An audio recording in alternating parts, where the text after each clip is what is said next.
My name is Daniela Vidal. I am 29 years old, and I used to believe that being useful to my family was the same thing as being loved by them. I was wrong.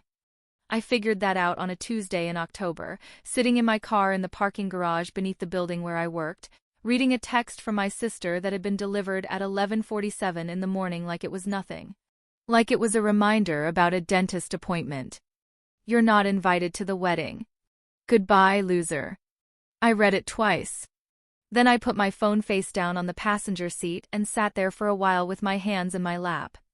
I grew up in Riverside, California, the second of 3 children in a family that ran a mid-size wholesale tile and flooring distribution business my grandfather had started in 1974. By the time I was born, it had already been renamed Vidal Brothers Supply. My father, Raphael, had married into the business through my mother, Carmen, and spent the next 30 years convincing everyone, including himself, that he had built something from scratch. There was a bound document in my grandfather's old filing cabinet at the office. Cream-colored cover, plain type, the name Vidal Family Revocable Business Trust across the front. I had seen it the first summer I worked there, when I was 19. I had never thought to open it. I had started at Vidal Brothers that summer as a favor to my father, who had a part-time bookkeeper quit without notice in June. I filled in through August, then through fall, then through the following year, taking classes in the mornings and handling accounts payable in the afternoons. By the time I finished my degree in business administration at 22, I was managing the company's entire supplier network. I had renegotiated our primary freight agreement and reduced annual logistics costs by roughly $31,000. My father had shaken my hand when I told him the number. "Good girl," he said. That was the year I learned what the ceiling was. I want you to think about something for a moment. If you've ever been in a family where your contributions were treated as obligations, where showing up and doing the work was simply expected of you and never quite added up to belonging. Because that's the shape of what I'm about to describe, and I think a lot of you already know what that feels like from the inside.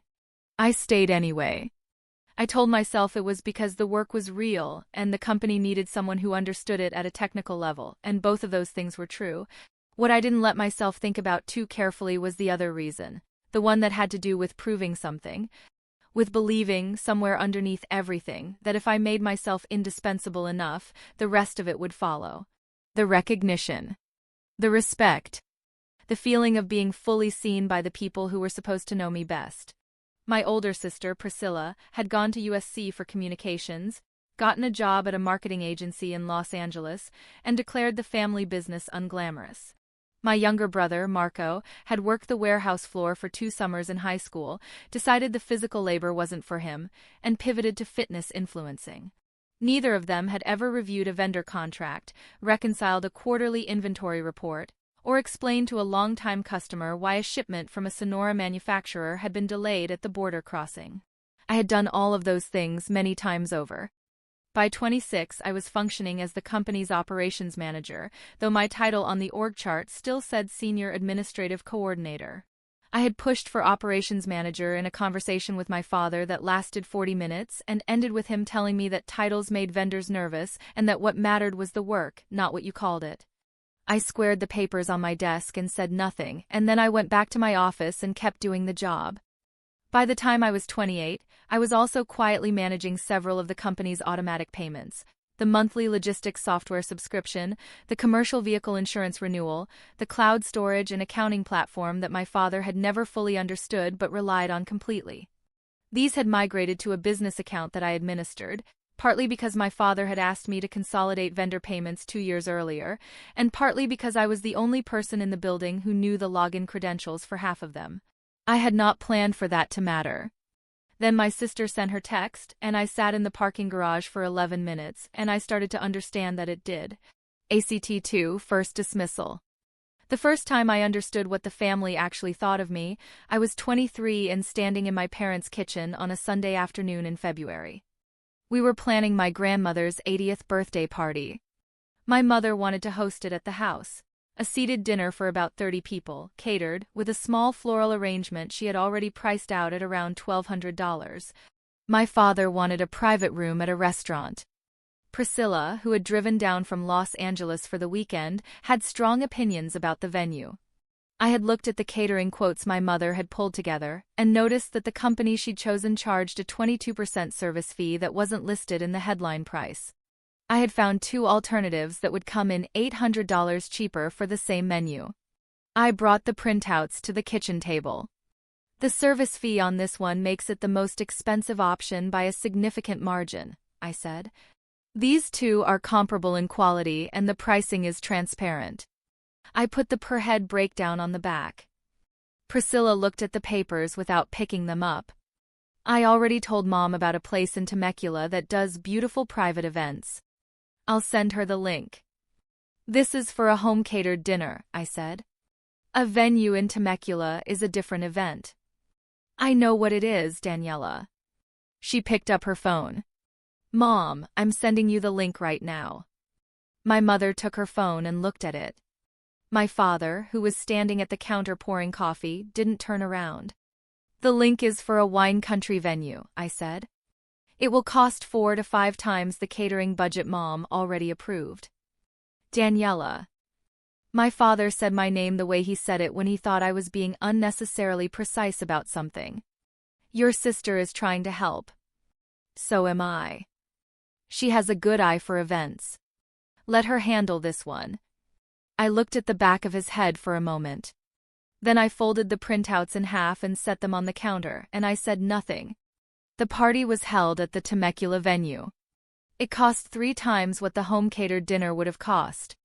My grandmother spent most of the evening telling my mother the chairs were uncomfortable. Priscilla posted 11 photographs on Instagram and tagged the venue in all of them, and the venue reposted 4 of them.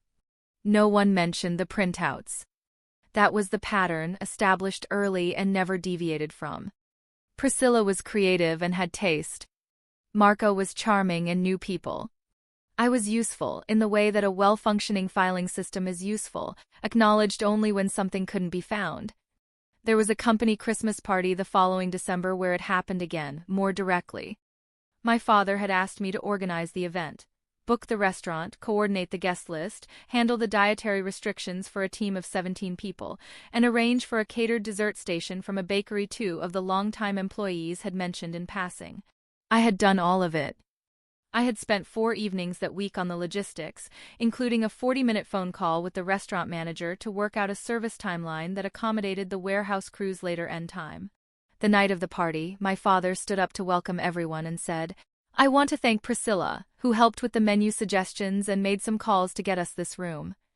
Priscilla had suggested a restaurant name over text 3 weeks earlier. She had not made any calls. She had not attended a single planning conversation. I was sitting at the far end of the table. One of the warehouse crew, a man named Gil who had worked for Vidal Brothers for 11 years, leaned over to me and said quietly, You put this together. It was a team effort, I said. He looked at me for a moment and then nodded once, and I could tell he understood the whole shape of it from that single exchange. My throat tightened and I picked up my water glass and didn't say anything else about it. That was the register. Not explosive. Not cruel in any single dramatic way. Just a steady, reliable pattern of being made invisible in the specific moments when visibility might have meant something. ACT3, the years-long pattern. I want to be precise about the years between 23 and 28, because compression would be dishonest and the details are the point. When I was 24, I renegotiated our relationship with our primary ceramic tile supplier in Monterrey. The previous contract had a fuel surcharge clause written in 2009 that made no reference to current freight indexing. I flagged it during a routine audit, researched the current index, and proposed a revised clause that tied the surcharge to a published benchmark instead of a fixed percentage. Our contact at the supplier agreed. The revised contract saved the company between $18,000 and $22,000 annually depending on fuel costs in a given quarter. My father reviewed the final version and signed it. He told me the new language was cleaner. He did not ask how I had arrived at the revision or how long it had taken. I filed it. I moved on. When I was 25, the company's accounting platform migrated to a new version that required a full data reconciliation across 3 fiscal years of records. The migration vendor quoted us $14,000 for a full-service reconciliation. I told my father I could do it in-house with one additional software license that cost $1,100 annually. He said that seemed like a lot of extra work for me. I said I didn't mind. I did the reconciliation myself over 6 weekends between February and April, working Saturday mornings at a folding table in the company's back office while the warehouse was quiet. I reconciled 437 vendor records, flagged 9 duplicate payments that had been made over the prior 2 years totaling a little over $6,000 in recoverable funds, and submitted a summary to my father on a Monday afternoon in May. He looked at the summary for about 30 seconds. "Good," he said. "Send the recovery requests to accounts payable." I was accounts payable. "I'll handle it," I said. When I was 26, Marco asked my father for a company vehicle. He wanted something he could use for content. He had mentioned that his fitness videos performed better when he showed lifestyle elements, and a newer truck would help with that. My father approved a lease on a half-ton pickup within the week. I had been asking for 2 years to attend an annual industry trade conference in Las Vegas that cost $1,200 in registration plus travel. My father kept telling me he'd look at the budget. When I mentioned it again that fall, he said the timing wasn't right and that the contacts I'd make there weren't really relevant to what I did at the company. What I did at the company was manage every supplier relationship the company had. I stopped asking about the conference. When I was 27, Priscilla went through a difficult breakup and moved back to Riverside for 4 months. During that time, she worked part-time from the company's small front office, answering phones and doing what she described as helping with social media. My father gave her a salary during those 4 months. It was $1,400 a month more than I was making, in a role with no defined responsibilities. I processed the payroll the same as I processed everything else and sent it through. When I was 27 and a half, I built a vendor performance dashboard using a combination of our existing accounting software and a lightweight data tool I licensed personally and expensed to the company at $62 a month. The dashboard tracked on-time delivery rates, invoice accuracy, pricing drift, and defect claim rates across all 41 active suppliers. It was the first time the company had any real-time visibility into supplier performance rather than anecdotal judgment calls.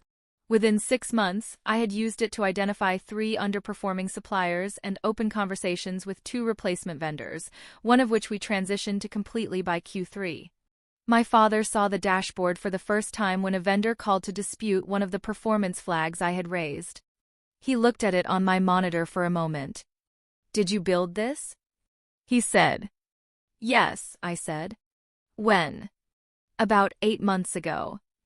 He nodded slowly, the way he nodded when he was processing something he hadn't known to expect. Then he said, "Make sure you're backing it up," and he walked back to his office. Priscilla heard about the dashboard secondhand from my mother and texted me, "That's cute that you made a spreadsheet." I did not respond to that text. By 28, I had been contributing to the operational backbone of Vidal Brothers Supply for 6 years.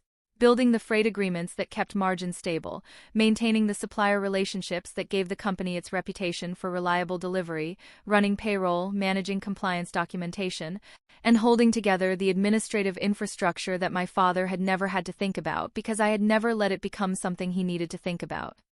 I had done all of this for a salary that was 11% below market rate for an operations manager in Southern California, which I knew because I had looked it up. I stayed. I kept working. I told myself it would eventually mean something. Then October came and Priscilla got engaged. ACT4 triggering incident. The engagement was to a man named Tyler, whom Priscilla had been dating for about 14 months. He was pleasant and worked in commercial real estate and had a good handshake and said very little at family dinners. My parents loved him immediately. My father called him a solid young man within 40 minutes of their first meeting, which was approximately 35 minutes faster than my father had ever applied any positive descriptor to anything I had done professionally. The engagement party was held at my parents' house in early September on a Saturday afternoon.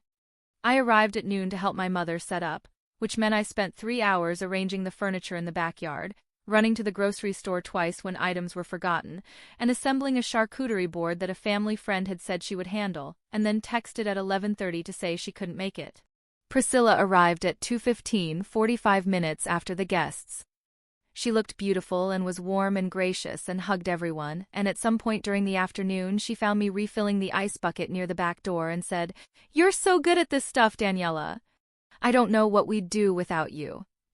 She said it lightly, with real affection, and I believed that she meant it as a compliment. That was the most uncomfortable part. She wasn't performing. She genuinely did not see anything wrong with what she had just said. "Glad to help," I said. The wedding date was set for the following April. Priscilla asked me in a group text with my mother and Marco whether I would be available that weekend. I said yes. She sent back a heart emoji. That was the entirety of the conversation about whether I would attend my sister's wedding. Through September, I watched the planning unfold in the way of things I was adjacent to but not included in. There were appointments I heard about after the fact. A venue I saw in my mother's Instagram story. A florist consultation that Priscilla mentioned over the phone to my mother while I was in the next room. In early October, my mother mentioned at dinner that the final guest list had been submitted to the venue. She said it casually, the way she said things that weren't supposed to be significant. My father nodded and said Priscilla had it handled. I asked, as a practical matter, whether I should book a hotel, whether there was a family block at a specific property. My father looked up from his plate. "There's a block at the Marriott in San Diego," he said. "Your mother has the code." I nodded and made a note to follow up with my mother. 3 days later, on a Tuesday, my phone buzzed on my desk at work at 11:47 in the morning. It was a text from Priscilla, sent only to me, not in any group thread. "You're not invited to the wedding. Goodbye, loser." I read it once. I read it again. I set the phone face down on my desk and looked at the wall for a moment. My pulse caught somewhere in my chest, a single hard beat, and then everything went very still. 20 seconds later, my phone buzzed again. A notification from Instagram. My father had liked Priscilla's most recent post, a mood board image for the wedding's floral theme. The timestamp on the like was 11:48, 1 minute after Priscilla's text. He knew. He already knew, and he had liked a wedding flower post. I picked up my phone. Priscilla's text was still on the screen. I typed one word into the reply field. "Fine." I sent it. Then I opened the administrative portal for the company's logistics software subscription, the commercial vehicle insurance renewal, the cloud accounting platform, and the freight carrier's billing system. I was the account administrator on all 4. I had set them up. I had the credentials. I removed the automatic payments. All 4 of them, methodically, one at a time. I didn't rush. I didn't feel angry exactly, not yet. I felt something more precise than anger. I felt the particular clarity that arrives when something you have been almost knowing for a long time becomes something you simply know. I closed the portal. I put my phone in my bag. I finished the rest of my workday. That night, I called my grandfather's estate attorney, a man named Mr. Castillo who had handled my grandfather's affairs since 1991 and who had, on 2 separate occasions over the past 4 years, asked me quietly whether I had ever reviewed the terms of the original business trust. I had always told him I hadn't thought much about it. "Mr. Castillo," I said, "I'd like to come in." There was a brief pause. "Of course," he said. "I'll have my assistant reach out tomorrow morning." I thanked him and hung up. I sat at my kitchen table with my hands flat on the surface. The apartment was quiet. The next morning, my phone started going before 7. ACT 5, the reveal. Mr. Castillo's office was on the 4th floor of a building in downtown Riverside that smelled like carpet cleaner and old paper, the kind of office that had been decorated in 1998 and never needed to change because the work done inside it did not depend on impressions. He was a small, deliberate man in his late 60s, with a careful way of listening that made you feel he had heard every version of every family story and had learned not to be surprised by any of them. I had asked him for a Thursday morning appointment, which gave me 2 days after removing the payments. During those 2 days, my phone had received 31 texts from my father, 14 from my mother, and 9 from Priscilla. I had read all of them. My father's ranged from confused to demanding to a final one that said, in full, "The insurance lapsed this morning. The accounting system locked us out. What did you do? Call me now." My mother's were mostly questions.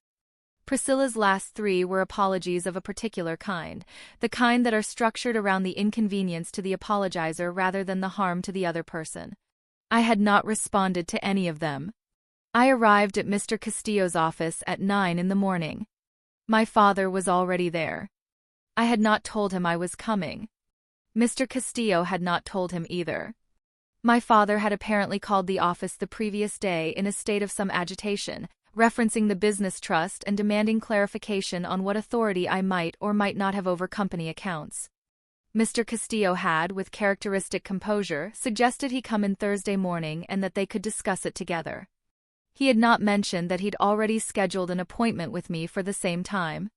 My father was standing when I walked in. He looked at me the way people look at something they were not prepared to see. "Daniela," he said. "Dad," I said. I set my bag on the chair beside me and sat down.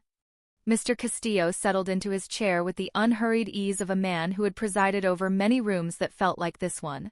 He folded his hands on the desk. "Raphael," he said, "I think it will be most useful if we start with the trust document. You've both seen versions of it at different points, but I want to make sure we're working from the same reading today." He reached to the left side of his desk and produced the bound document. Cream-colored cover, perhaps 40 pages, the name Vidal Family Revocable Business Trust printed on the front in plain type. He placed it between us on the desk. My father looked at it. "I know what the trust says," he said. "I'm sure you do," Mr. Castillo said. "But there's a section you may not have had reason to focus on. Section 11. He opened the document to a tabbed page near the middle and turned it to face my father. I had read this section already. Mr. Castillo had walked me through it 2 evenings ago over the phone, and I had spent the following hour reading the original language carefully enough that I could have recited most of it from memory. Section 11 established the conditions under which a named beneficiary could assume operational authority over the trust's business holdings in the event that the named administrator, my father, took actions inconsistent with the trust's founding intent. My grandfather had written it, through Mr. Castillo, in 2003, after a conversation that Mr. Castillo had described to me, carefully and without editorializing, as having been prompted by my grandfather's concern about what would happen to the business if it was ever managed by someone who treated it as a personal asset rather than a family one. My grandfather had named 2 people in Section 11. My father was not one of them. I was. My father read the page. He read it again.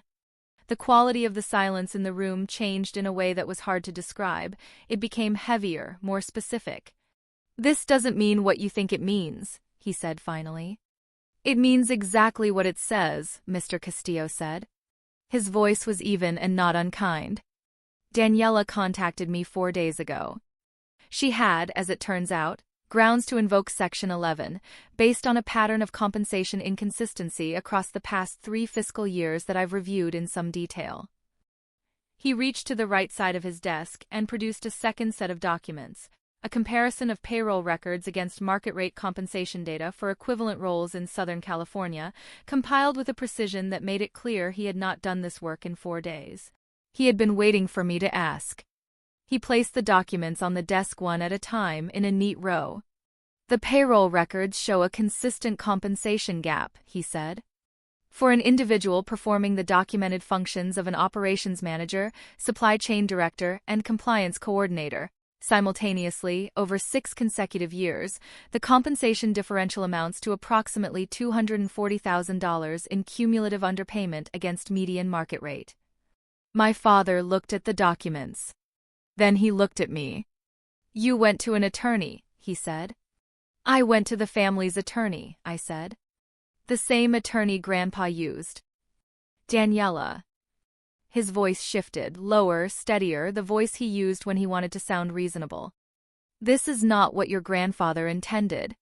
You know that. This is a business we built together." I squared the folder in front of me before I answered.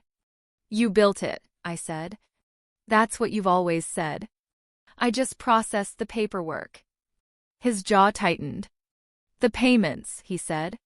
"The accounts. You had no right."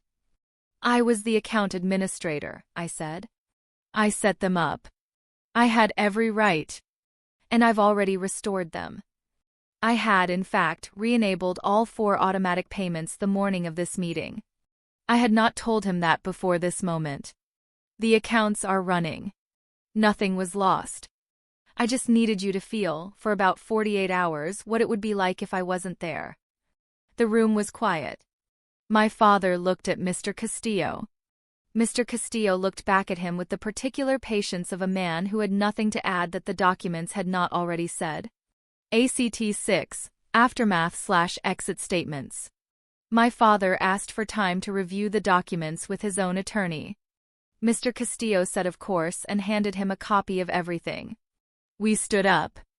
My father did not look at me directly when he said, in a voice that had gone tight and careful, "We should talk about this as a family." "Sure," I said. That conversation happened the following Saturday at my parents' house, around the kitchen table. My mother was there. Priscilla had driven down from Los Angeles and was sitting with her arms crossed and the expression of someone who had arrived expecting to referee a misunderstanding and had gradually realized it was something else. Marco had called in by video from his apartment and had spent the first 10 minutes of the conversation clearly uncertain which way the room was going to go. My father sat at the head of the table. He had spent 5 days with his attorney reviewing the trust and the compensation analysis, and the result of that review was visible in the particular way he held himself, straight-backed and still, the posture of someone who had been told there was nothing actionable to dispute. He started by saying that he felt the situation had been handled in a way that was unnecessarily dramatic. I let him finish. Then I said, "You told me that titles make vendors nervous. That what mattered was the work, not what you called it." I looked at him steadily. I ran vendor negotiations for 6 years without a title. I want you to tell me what you think that work was called. He said the compensation issue was something that should have been raised directly, through a conversation, not through an attorney. I tried to have that conversation when I was 26, I said. You told me the timing wasn't right. I tried again at 27. You approved Marco's truck lease that same week. I kept my voice level. I wasn't dramatic. I was patient. For 6 years I was patient. My mother said, quietly, that she hadn't known about the compensation gap. You told me I was good at the stuff, I said to Priscilla. At the engagement party. You said you didn't know what you'd do without me. I let that sit for a moment. I wasn't good at the stuff. I was running the company. There's a difference, and I think somewhere you knew that, and it was easier to call it the stuff. Priscilla's arms uncrossed. She looked at the table. What was I actually doing, I said, while you were managing weddings and venues and Instagram posts, while you were given a salary $1,400 a month above mine to answer phones, I was building the system that told us which suppliers were going to fail before they failed. I was recovering $6,000 in duplicate payments the company didn't know it was owed. I was on the phone with a freight carrier at 7 in the morning so our delivery windows stayed intact. That was what I was doing. My father looked at me for a long moment. I know what you did, he said. His voice was quieter than it had been. Then I need you to say it, I said. In front of everyone at this table. There was a silence that lasted long enough to mean something. Marco on the video screen had gone very still. My father said, You held this company together. I nodded once. Thank you, I said. I picked up my bag. I told them that Mr. Castillo's office would be in touch the following week with a formal compensation agreement based on the Section 11 review, and that I was prepared to continue in my current role under a corrected title and a corrected salary, and that I hoped we could move forward in a way that worked for everyone. I walked out of the kitchen, through the back door, and into the yard where I had spent 3 hours setting up the engagement party. I did not slam anything. My father called Mr. Castillo the following Monday and agreed to the compensation terms. The agreement was signed 12 days later. My title on the org chart became Director of Operations. Priscilla texted me 3 weeks after the kitchen table conversation. The text was longer than any she had sent me before. It contained the word sorry 4 times, which was 3 more times than I had ever heard it from her. I read it and I thought about it for a day and I wrote back, Thank you. Let's take it slow. She sent back a single heart emoji. I left it on read for a while and then I matched it. ACT 7, Reflective Epilogue. I think about my grandfather sometimes, about the fact that he wrote Section 11 into that trust in 2003, when I was 6 years old, when I was nowhere near old enough to run anything or understand what running something meant. He had written it because he knew something about the people around him, and because he had decided, quietly and through proper channels, to do something about it before he was gone. He never told me he had done it. I don't know if he intended to or if he simply ran out of time. But I think he knew that whoever in that family actually cared about the work would eventually find their way to Mr. Castillo's office, and he left the door unlocked for them. There is something I learned in those 12 days between the meeting and the signed agreement that I had not quite understood before, even after 6 years of doing the work without the recognition. Being indispensable and being valued are not the same thing, and waiting for one to produce the other is a way of handing someone else the terms of your own worth. I had been useful to my family in the way that load-bearing walls are useful, structurally necessary, invisible until something tests the structure. What changed was not what I was doing. What changed was that I stopped pretending not to notice the difference between holding the building up and being invited inside. I don't know if that resonates with something in your own life. A job, a family, a relationship where you have been the person who makes everything work and the last one to be seen doing it. I think most people have had at least one version of that room. I think most people have squared their papers and said nothing when they wanted to say something else entirely. The thing I would tell you now is that the papers don't have to stay squared forever. There are other moves available. You just have to be willing to learn what they are. If this story stayed with you, share it with someone who might need to hear it today. You never know whose table it lands on. This story is a work of fiction created for entertainment purposes. Names, characters, businesses, events, and incidents are products of the imagination. Any resemblance to actual persons or events is purely coincidental.